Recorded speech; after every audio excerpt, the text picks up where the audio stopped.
بالنسبة للشكر النعمة من أهم الأمور في الحياة. ورب العالمين يقول اذكروني أذكركم واشكروا لي ولا تكفرون. حيث الإنسان حينما يمتن للخالق وكيرجع يا رب يا رب هذا الشيء من عندك، فين ما أعطاك شي نعمة تشكر وما من نعمة إلا إذا من نعمة ملي كتكون راه من سيدي ربي، وما بكم من نعمة فهي من راه من الخالق. ما نقولش أنا من عندي ولا ما درت هذه غندير الأخرى، لا. فصاحب العقل هو أي نعمة عنده يشكر عليها الله تعالى. وأي نعمة أعلى من نعمة السمع والبصر؟ هو الذي جعلكم السمع والأبصار والأفئدة قليلا ما تشكرون. نعمة احنا ما نشوفوا شي حاجة أخرى، نشوفوا غير النعمة ديالنا بوحدها. أشنا هي؟ نعمة البصر، نعمة الماء اللي في العينين، نعمة الرمش. سيدي ربي كون عطانا هاد العين نعمة البصر وقال لك شوف بالنسبة للماء راه ما يمكنش تمسح الا غتقعد خصك ديما ترش الماء. نقول هازين معنا ديما كنرشوا، حتى الا مشينا نمسحوا بلا رشه ما تقدرش العين تتحرك. او لا قال لك شوف كل واحد يرمش عينه يشد الرشفار ويرمش لراسه. فسيدي ربي اغنانا ان نتكفل بغسلها ومسحها. انت في دارك، انت في كذا، الاكسجين هذا الهواء اللي كنشموا اليوم. شتي واحد الاوروبي كيبكي عنده كذا 90 عام ودخل لان جاته الكوفيد ودخلوا داو الاكسجين وحسبوا عليه 500 يورو. وملي قالوا يتخلصها بدا يبكي. قالوا علاش كتبكي هذاك الانسان؟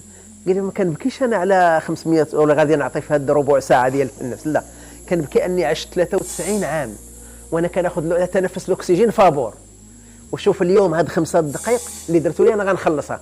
كون كنت كنخلصها ديما، علاش ما نشكروش هذا اللي عاطينا 93 عام هذا الهواء النقي كنتنفسوا ما شكرناش؟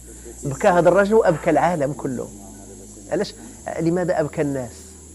ابكاهم لانه قال كلمه من العمق من الداخل. اذا هذه النعم اللي وان تعدوا نعمه الله لا تحصوها.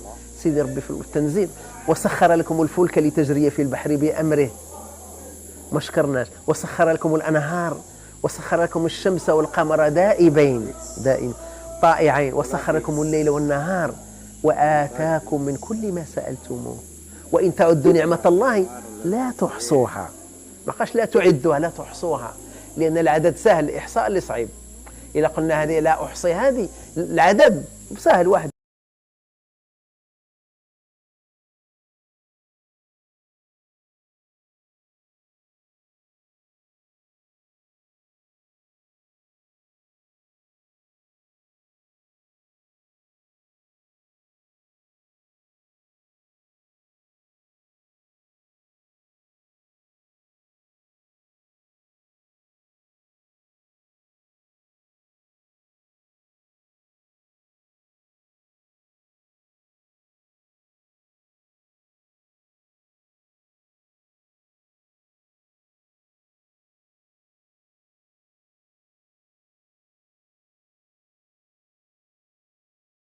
هي نعمة لا نستطيع شكرها أبدا. نقل أن أحد الصالحين، واحد من الصالحين عبد الله 500 عام وفي واحد الجزيرة، وطلب الله باش يفجر له واحد العين، فجر له واحد العين في ديك الجزيرة، واحد شجرة الرمان. 500 عام وكياكل من الرمان ويشرب من العين، وطلب الله باش يموت ساجد، فمات ساجدا قبضه الله ساجد. يوم القيامة سيدي ربي قال لهم ادخلوا عبدي برحمتي. قال لي لا، بعمل يا رب. قال ماشي بالرحمه ديالك، بالعمل ديالي. انا عبدتك 500 عام ومتساجد وكذا. قال لي مردوه، راه خذوا واحد العين، حيدوا له عين وحده، قالوا حطوها في الميزان، ثم وضعوا عمل 500 عام في ميزان فرجحت العين. قال لي باقي ما خلصتيش حتى عين وحده اللي عطيتك. دخلوا الجهنم ولا يقول برحمتك يا رب ولا كيقلب. اذا رحمه الله واسعه وكبيره. احنا إلا شكرنا على الأقل، والشكر ينقسم إلى قسمين: الشكر باللسان والشكر بالأركان.